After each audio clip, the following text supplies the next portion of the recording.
Era noite alta, quando as velas dos navios recortaram o horizonte como sombras com dentes. O barulho dos remos batendo no ritmo do mar anunciava não apenas a chegada de guerreiros, mas de um destino que se repartia em caminhos distintos para quem fosse capturado. Resgate e cativeiro, integração forçada, troca política ou morte ritual, cada possibilidade pesando de modo diferente conforme a honra da vítima, o humor do chefe e o que a estação do ano permitia. Os vikings, filhos de uma terra dura e de invernos longos, olhavam o mundo com a clareza pragmática de quem precisa transformar a adversidade em recurso. O inimigo derrotado era, antes de tudo, um bem. Podia ser moeda de troca, braço de trabalho, sinal de prestígio, peça de barganha entre chefes, prova irrefutável da vitória e até mesmo um caminho para fortalecer pactos de sangue, juramentos e alianças que atravessavam fiordes e mares. Assim, quando uma vila era tomada, a primeira classificação acontecia antes mesmo de as casas terminarem de queimar. Quem tinha nome e parentesco influente era separado não por piedade, mas porque valia ouro em prata e prata em barcos. Quem era simples camponês tornava-se, na linguagem do norte, um thrall, um escravo, um corpo que podia ser trocado por peles por ferro, por cereais por uma espada feita em reinos distantes. A captura não acabava na praia. Amarrados com cordas, às vezes com coleiras de couro, homens, mulheres e crianças percorriam a margem entre destroços e redes. Paravam diante do chefe que, sentado num tamborete baixo, escutava relatos rápidos sobre o que cada um representava. O jovem alto, de braços grossos, caberia no banco do remo. A mulher habilidosa no tear sustentaria a casa e a economia oculta dos tecidos. A criança, quando o destino era menos cruel, seria criada como serva doméstica, aprendendo a língua da casa e esquecendo, com o tempo, o som do próprio nome. Um prisioneiro valioso podia dormir à sombra da tenda do Jarl, com sentinelas velando-o não por compaixão, mas por cálculo. Cartas seriam enviadas, mensageiros cruzariam pântanos e bosques levando provas de vida. Anéis tirados do dedo serviriam de selo. O resgate era um comércio sutil. Pesava-se a bolsa, esperava-se o degelo, marcava-se o encontro num fiorde seguro e o prisioneiro, lavado e alimentado, tornava-se prova de que a palavra dada ainda valia em terra de machados. Nos longos trajetos de retorno, quando o verão se alongava e o vento mudava, os prisioneiros partilhavam do ritmo dos remos e da sorte das ondas. Quem resistia ganhava um pedaço de pão escuro, um gole de água salgada guardada em odres, um cobertor áspero. Quem fraquejava era deixado à sombra do mastro, não por maldade gratuita, mas porque a frota seguia no compasso da sobrevivência. O capitão conhecia o valor de cada corpo. Um homem capaz de remar rendia o dobro quando vendido em birka ou redebi. Uma artesã podia transformar lã em tecido fino para as feiras do outono. Uma jovem em idade de casar mudava o destino de uma aliança local. E por vezes a espada que feriu se tornava a mão que protegia.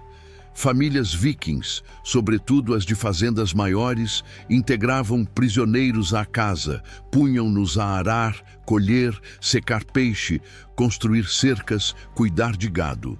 Havia castigo para a insubordinação, havia marcas no corpo de quem fugia, mas havia também, com o tempo, caminhos de libertação.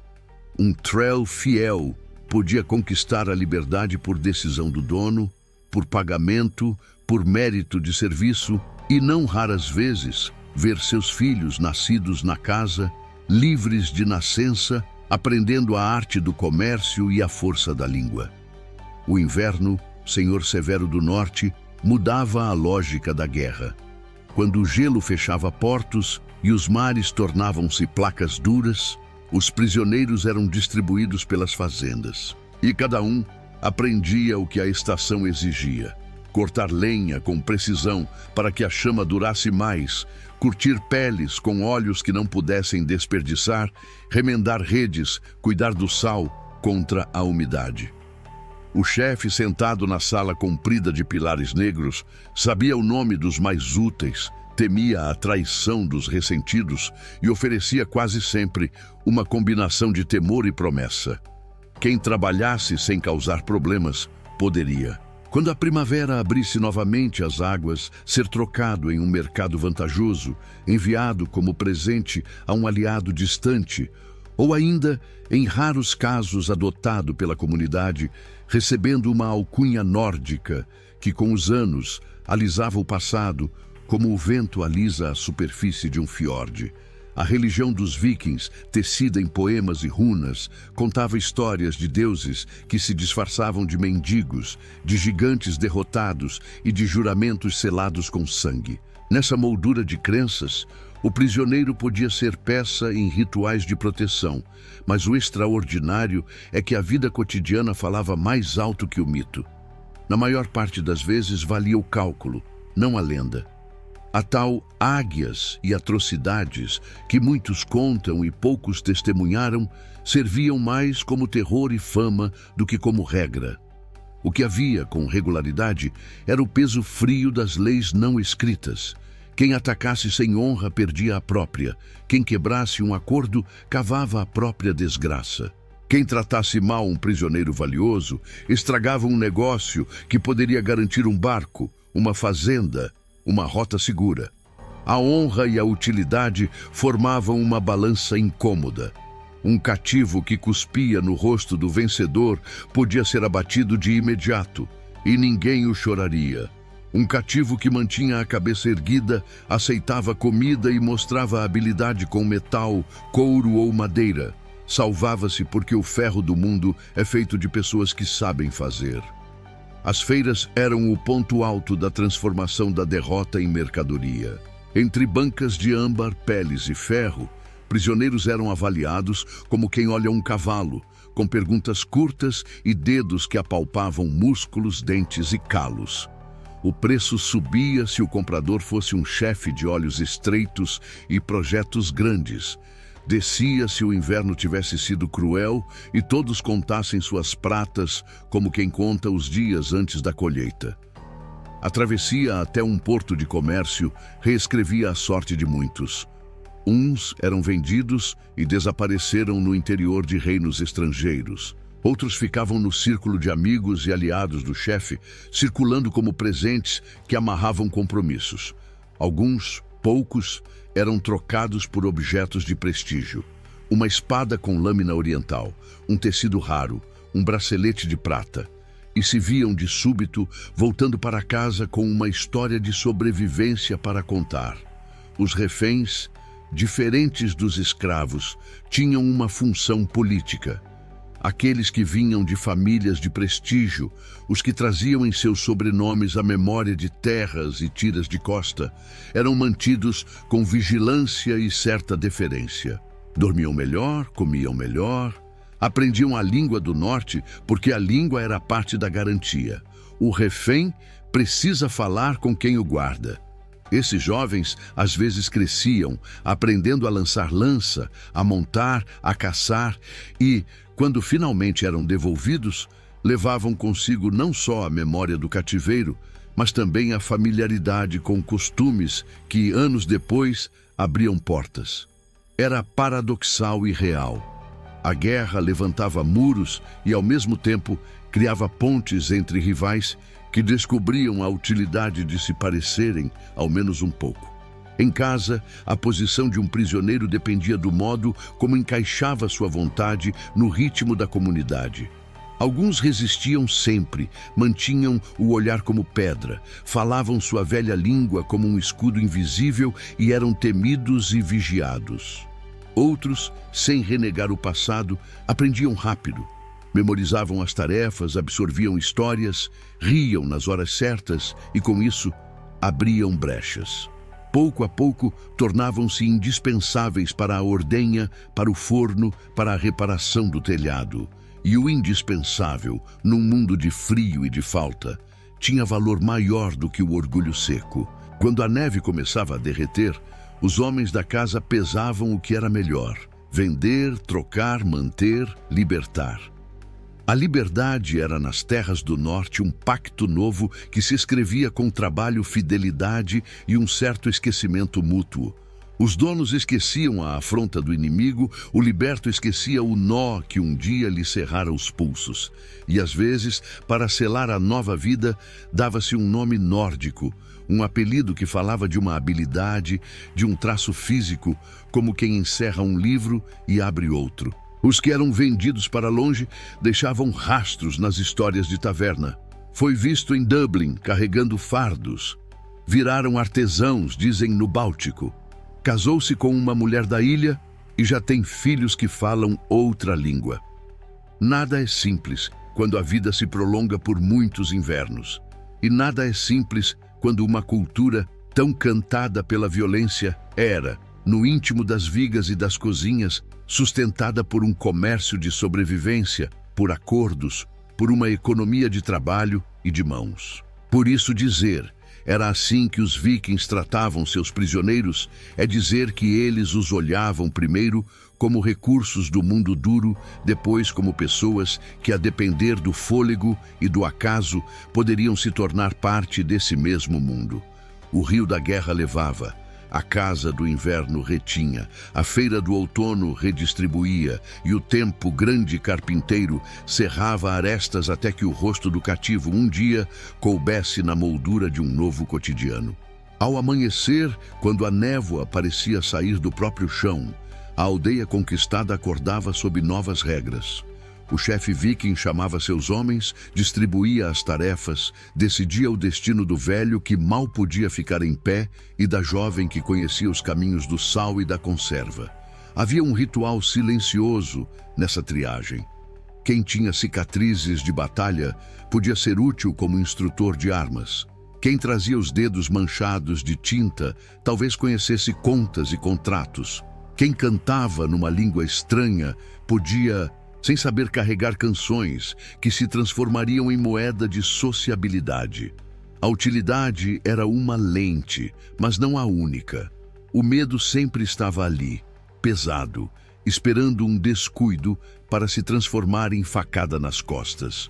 Por isso as guardas eram trocadas em turnos curtos. Os prisioneiros dormiam amarrados aos pares, e o fogaréu da sala longa era mantido vivo não só para aquecer, mas para que o olho do vigia não pescasse. Nessas casas, onde o teto era sustentado por colunas, o cotidiano misturava dureza e costume. As mulheres livres comandavam as tarefas e vigiavam as cativas, com olhos que aprendiam a reconhecer a lealdade pela maneira como se torce a roupa, pela rapidez com que se atende um chamado. Os homens partiam para caçadas ou reparos de barcos, e aos poucos, a disciplina fazia o que a violência não conseguia. Ensinava ritmos, alinhava expectativas, criava uma rotina na qual o prisioneiro aprendia a sobreviver. Havia castigos, trabalho extra, privação de comida, exposição ao frio, mas havia também gestos de humanidade que não dependiam de códigos escritos.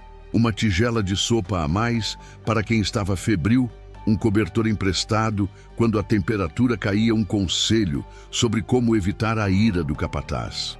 Esse emaranhado de severidade e favor, difícil de mapear à distância, é que garantia, na prática, a continuidade do sistema. A primavera reabria os caminhos do mar, e com ela vinham as feiras, os encontros de chefes, as assembleias onde se decidiam litígios. Muitos cativos cruzavam pela primeira vez um mercado de verdade e descobriam que, entre bancas de sal, mel, armas e seda, as pessoas eram avaliadas como tudo o mais. Quem era comprado por um comerciante seguia uma vida de viagens, carregando mercadorias, aprendendo preços e pesos. Quem ia para um ferreiro tornava-se aprendiz à força, descobria o segredo do braseiro e da têmpera. Quem era levado por um fazendeiro grande vivia sob o regime dos animais e das estações. Em cada destino, novas regras, novas esperanças. Em certas casas, o cativo recebia uma promessa: sirva bem e em 3 invernos será livre. Noutras, a promessa nunca vinha, e a liberdade só se alcançava com fuga calculada ou com um golpe de sorte, quando um velho dono morria e os herdeiros queriam começar de outro modo. Do ponto de vista do prestígio, ter muitos prisioneiros não era apenas questão de força, mas de organização. Exigia estoques de comida, vigilância contínua, espaço para alojá-los, planos para usá-los sem desperdiçar seu potencial. Um chefe sábio não empilhava gente como se empilha madeira. Ele as distribuía de modo a incrementar a produtividade da fazenda, a reparar barcos mais rápido, a tecer mais mantos antes do inverno. Por isso, os cativos eram detalhadamente contados, listados pelo capataz, apresentados em grupos quando chegava um aliado para negociar. As negociações seguiam a liturgia do mundo antigo. Uma conversa longa, muitos brindes, presentes trocados antes que o assunto principal viesse à tona, rostos estudados, pequenas histórias lançadas como redes para medir a intenção do outro. E por baixo de tudo, a percepção de que as pessoas circulavam de mão em mão como objetos de uso, mas com vontades próprias, que o chefe inteligente considerava. O casamento e a integração eram cartas raras, mas não impossíveis. Uma cativa que chamava a atenção pela habilidade, pela beleza ou, sobretudo, pela lealdade demonstrada em anos de serviço, podia ser alçada a um lugar que lhe permitia mandar em outras servas, administrar a despensa, negociar com viajantes. Em poucas histórias, contadas em noites longas, aparece o caso de uma união que misturava sangue e destino, e dessas uniões nasciam filhos que carregavam dois mundos nas veias. A comunidade, nesses casos, olhava primeiro com estranheza e depois com pragmatismo. Se a casa prosperava, se a colheita vinha, se o inverno passava sem faltas, o resto poderia ser esquecido. O esquecimento é uma arte que os povos antigos praticaram melhor do que nós. Quando a guerra se estendia por temporadas, os reféns ganhavam importância ainda maior. Jovens de famílias importantes eram mantidos com cuidado porque representavam garantias de paz. Em banquetes, sentavam-se numa ponta da mesa, bebiam menos, observavam mais, aprendiam insultos e provérbios, e, sem perceber, passavam a ser pontes culturais. O chefe que os guardava não era amigo, mas entendia que o respeito rende mais que o terror insensato. Ao devolvê-los, exigia juramentos que amarravam comportamentos futuros, e esses juramentos, vigas invisíveis, sustentavam a arquitetura frágil das relações entre rivais. A devolução de um refém era festa e cálculo. Festa porque o gesto sinalizava força suficiente para não precisar humilhar. Cálculo porque as contas políticas ficavam mais claras quando se devolve alguém que poderia ser morto e não foi. Havia também o lado sombrio, impossível de negar. Em retaliações, quando uma emboscada custava a vida de um líder querido, a fúria rompia as rédeas do costume e certos prisioneiros eram executados como aviso. A violência ritual, raríssima e temida, aparecia como teatro para auditores invisíveis, deuses ancestrais, a própria fama que corria por rotas de comércio.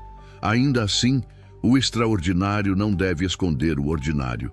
Na maior parte dos dias, nos muitos anos que formam um século, o tratamento dos prisioneiros oscilava entre o duro e o útil, entre a disciplina que mantinha a casa funcionando e a dureza que impedia a revolta. O mundo viking era um mosaico de escolhas sucessivas sob pressão, e o prisioneiro era a peça mais móvel desse tabuleiro.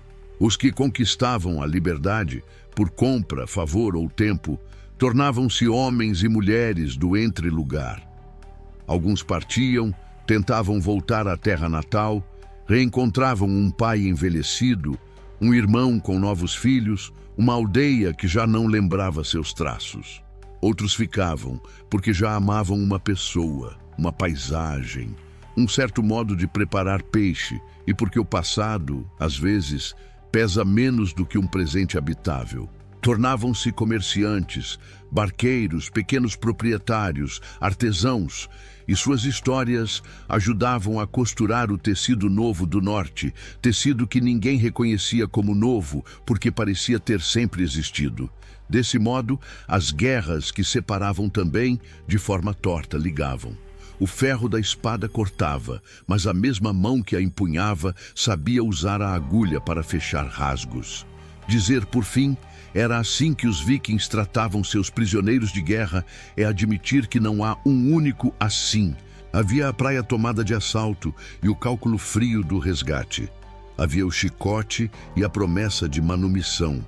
Havia a feira barulhenta e a sala silenciosa, onde se decide quem fica e quem parte. Havia o refém que aprende a língua do inimigo e a cativa que se torna senhora de si anos depois. Havia o costume que contém o ímpeto e a fúria que rompe a represa. Havia a mão que aperta o nó e a mesma mão que, noutra estação, desata.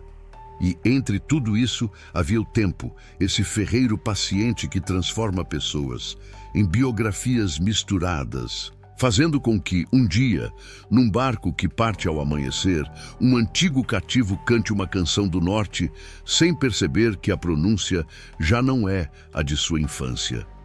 Se você ouvir, nas madeiras de uma antiga sala longa, o estalo que lembra passo humano, talvez sejam as histórias desses prisioneiros andando ainda, circulando entre potes de argila, escudos pendurados e mantos de lã. O norte aprendeu cedo que o mundo gira como remo, que o braço cansa, que o vento muda, que a costa volta a aparecer. E que, às vezes, a verdadeira vitória não está em tomar, mas em transformar. Transformar inimigo em recurso, recurso em vizinho, vizinho em parente distante, parente distante em alguém de casa. Nesse caminho, duro e humano, os prisioneiros de guerra foram, ao mesmo tempo, testemunhas e tijolos de uma sociedade que, entre mares e invernos, construiu-se com a obstinação das coisas necessárias.